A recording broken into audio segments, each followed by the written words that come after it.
the growth of the stock, when you come to the denominator, all your efforts are wasted because the G is greater than K. Life is miserable, right? People bet on dividend discount model. For this kind of scenarios, you get split the dividend discount model, right? Maybe confusing for you. We will do one. Before we get here,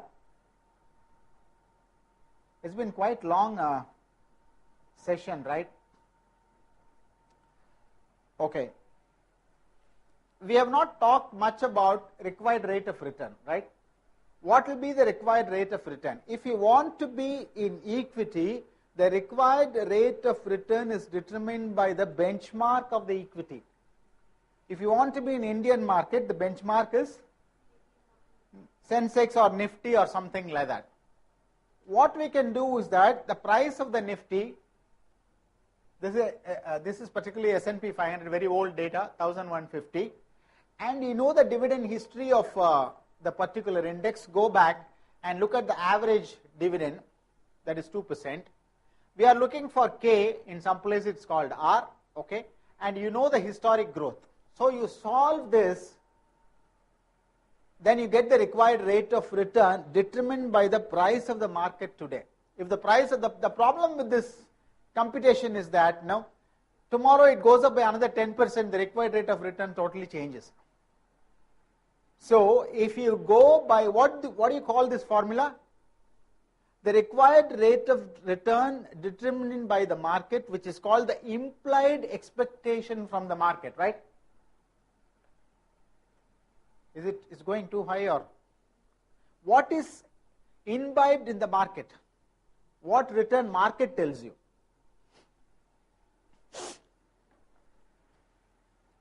Any questions, please? Look, too silent is scary for me. It's like getting into, what is that? The Booth Bangla, right? The old movie actually. You're going alone and then there's nobody. The silence actually kills me. Yeah? Are we getting what I'm trying to say? This one way of capturing, there are many ways of capturing the required rate of return. If you want only the risk-free return, what is the number? I want only risk-free return. I don't want to get into this. Indian market is SATA, I don't want that. I want only risk-free return.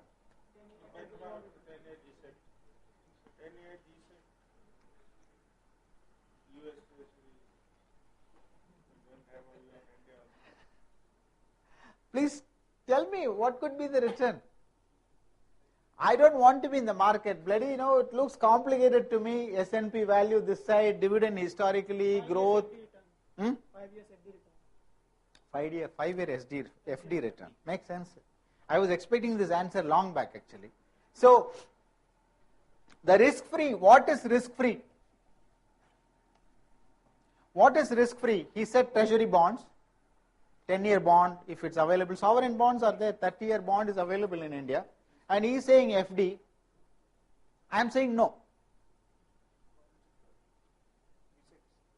G6. Why FD is not risk-free? Forget that. You are taking the best of the banks, AAA, rated Spanish bank. Yeah. Why FD is not risk-free? What is the risk basically? You don't get the number given by the bank. They tell you 7% return, right? If you don't get that 7% return, there is a risk. I am saying the bank is safe, okay? Which bank is safe, I don't know now. So JP Morgan also is not safe, and Citi is also not safe. And if the bank, let us take that the bank is 100% supported by government and it's a sovereign return. Okay, even then, it is not risk-free. Why? No. Let's not get finicky. I'm giving you utopian scenario. Never existed in this globe anymore. If you are putting the bank money, you have already, Dilip, you have told me FD is risk-free. Now it's up to you to defend this. I am saying it is not risk-free. No, not fully Not fully risk free. Okay, what risk you have got into? No, above 1 lakh entire amount is. Okay. There is no insurance scheme, deposit insurance scheme for that. That's okay. You are putting less than 1 lakh. Okay, I'm giving you that benefit also. Your wife 1 lakh, your son 1 lakh, your mother 1 lakh, mother-in-law 1 lakh. That's risky, right? Mother-in-law giving. The risk it's not risk free. Totally the money will go. Okay. So like that you split all your investments and then put it. Still I'm saying it is not risk free. Why is that?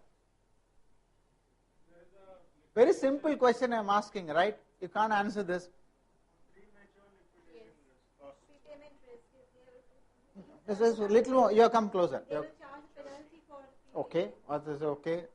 So liquidity is there in government bonds FD where there is no liquidity. Okay. And the most of the classes when I conduct it, there is always a big yeah, I knew this, but I didn't get there. That is the problem, right? So I put 1 year or 3 year, 5 year FD, and when you renew that after 3 years or 1 year or your time horizon, when you renew that, the interest rates have fallen. So the FD, I'm not talking about the bank or anything. The instrument itself has inherent risk of reinvestment. Reinvestment risk is there. So the FD is not a risk-free technically. And he's saying that I'll put it in 5-year GSEC. What is the risk into that? Same, reinvestment. The coupons you get out of GSEC cannot be deployed in the same expected return. Then what is risk-free? How will you define risk-free? Now you have come to a stage, you can't define risk-free, leave alone risk premium.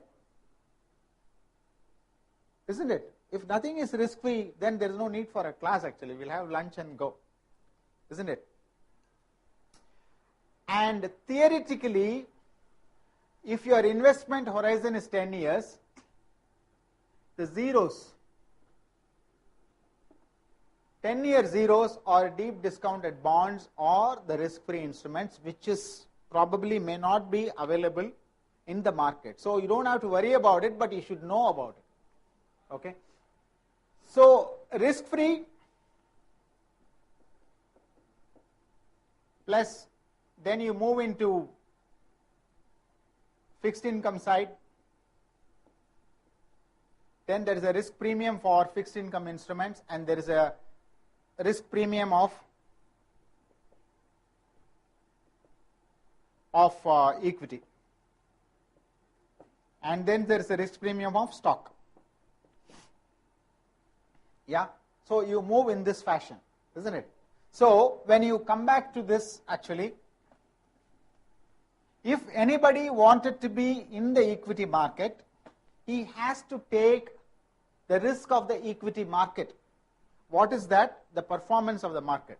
If the market historically has given you 18% or something like that, and what is the standard deviation of market, you should be ready to take up that standard deviation of the market, period. If you are not there, then you are not supposed to be in that. Your risk appetite is less than what market, your heart actually pounces along with the BP rate goes along with the fluctuations of the Sensex, then you are not fit for the market. So that's what when I was in Birla Sun Life, they used to ask me, what risk you can do for this? Market is, one day, when the government changed, they tanked by 20% in 10 minutes flat. Before I could reach office, the market is down and closed. Then the fund managers asked me, you are the risk manager, and what do you suggest now? The suggestion is that if you want to be in equity, you are supposed to take the risk of that equity, as simple as that. If you can't take that, the volatility, gyrations of the market, you can't be in the market.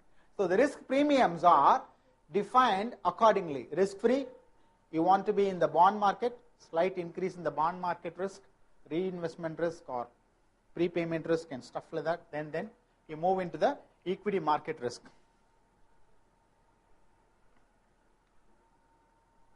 Warren Buffett, this you can read actually, I don't want to waste my time. There is another way of looking at the premium is, you take a analysis of the participants and make a risk premium accordingly. So, I think